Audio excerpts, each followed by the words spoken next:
বৈষম্যের বিরুদ্ধে আমরা মাঠে ময়দানে গণতান্ত্রিক প্রক্রিয়ায় লড়াই করব। সংখ্যার জোর দেখিয়ে সংখ্যালঘুদের ওপরে দমনপীড়ন বারবার হয়ে আসছে।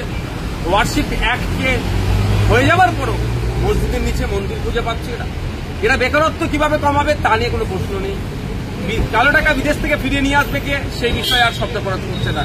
এরা শুধুমাত্র সংখ্যার জোরে সংখ্যালঘুদেরকে দমনপীড়ন করছে।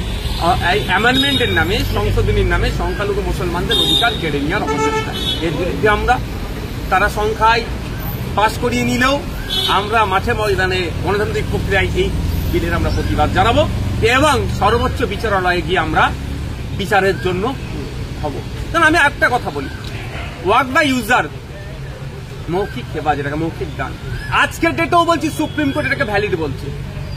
ইন্ডিয়ান যে বিভিন্ন কন্ট্যাক্ট অ্যাক্ট থেকে শুরু করে প্রপার্টি যে অ্যাক্ট আছে, বিভিন্ন অ্যাক্ট অনুযায়ী এটা বৈধ, কিন্তু এখানে দেওয়া হচ্ছে ওয়াক বাই ইউজার অবৈধ, মানে অমিট করে দিচ্ছে।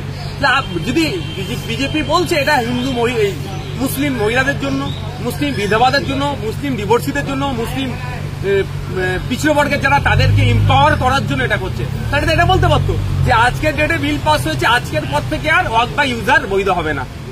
তারপরে যে যে আইনগুলো আছে সেগুলো সংশোধন করুন, কিন্তু ওয়াক বাই ইউজারটাকে টোটাল ইনভ্যালিড করে দিচ্ছে, অমিট করে দিচ্ছে। তার মানে কি টোটালটাই কেড়ে নেবে, কিন্তু ওয়াক বাই ইউজার তো আইন দ্বারা বৈধ। সুপ্রিম কোর্টের লেটেস্ট জাজমেন্ট আছে ওয়াক বাই ইউজারের পক্ষে, সেটা বলছে। লিমিটেশন অ্যাক্ট যা বলছে মুসলমানদের জন্য কাজ করবো, মুসলমান গরিবের জন্য কাজ করবো, ভালো কথা, কিন্তু যে মুসলমানকে উত্তরপ্রদেশে 8 ঘন্টার জন্য মসজিদের জায়গা কুলোচ্ছে না, ইজাবের জায়গা কুলোচ্ছে না, একটু রাস্তায় নেমে যদি নামাজ পড়তে যায় তাদের পাসপোর্ট বাতিল হয়ে যাবে, লাইসেন্স ড্রাইভিং লাইসেন্স বাতিল হবে, সেই মুসলমানদের জন্য উপকার করবে, এটা ভাবতে পারা যায়? তার জ্বলন্ত উদাহরণ হচ্ছে এটা উপকার করবে না, অপকার করবে, সম্পত্তিটাকে কেড়ে নেবে, পুঁজিপতিদের হাতে তুলে দেবে এই চক্রান্ত।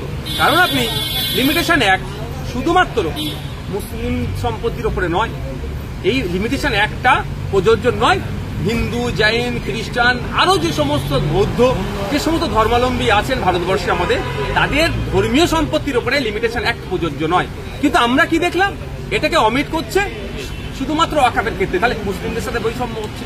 আর একটা জিনিস ক্লিয়ার করতে চাই, অনেক একটা ভুল ধারণা ছড়িয়ে রেখেছে, ধারণাটা এটাই যে নাকি ওয়াকাফ বোর্ডের মতো মুসলমানদের মতো যে ওয়াকাফ বোর্ড আছে অন্য কোনো সম্প্রদায়ের নাই। এটা চরম অসত্য কথা।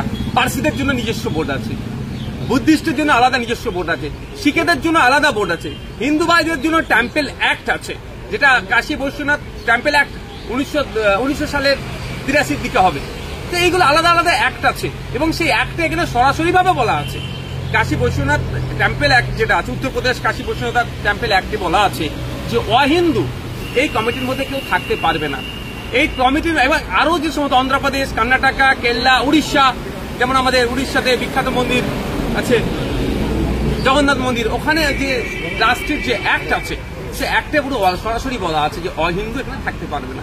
ঠিক একইভাবে এখানে যে মুসলিম শব্দগুলো ছিল ওয়াকাফের ক্ষেত্রে, সেগুলো সব কেন্দ্র সরকার সংখ্যাধিক্যের জোর দেখিয়ে তুলে দিচ্ছে। এটা বৈষম্য। এই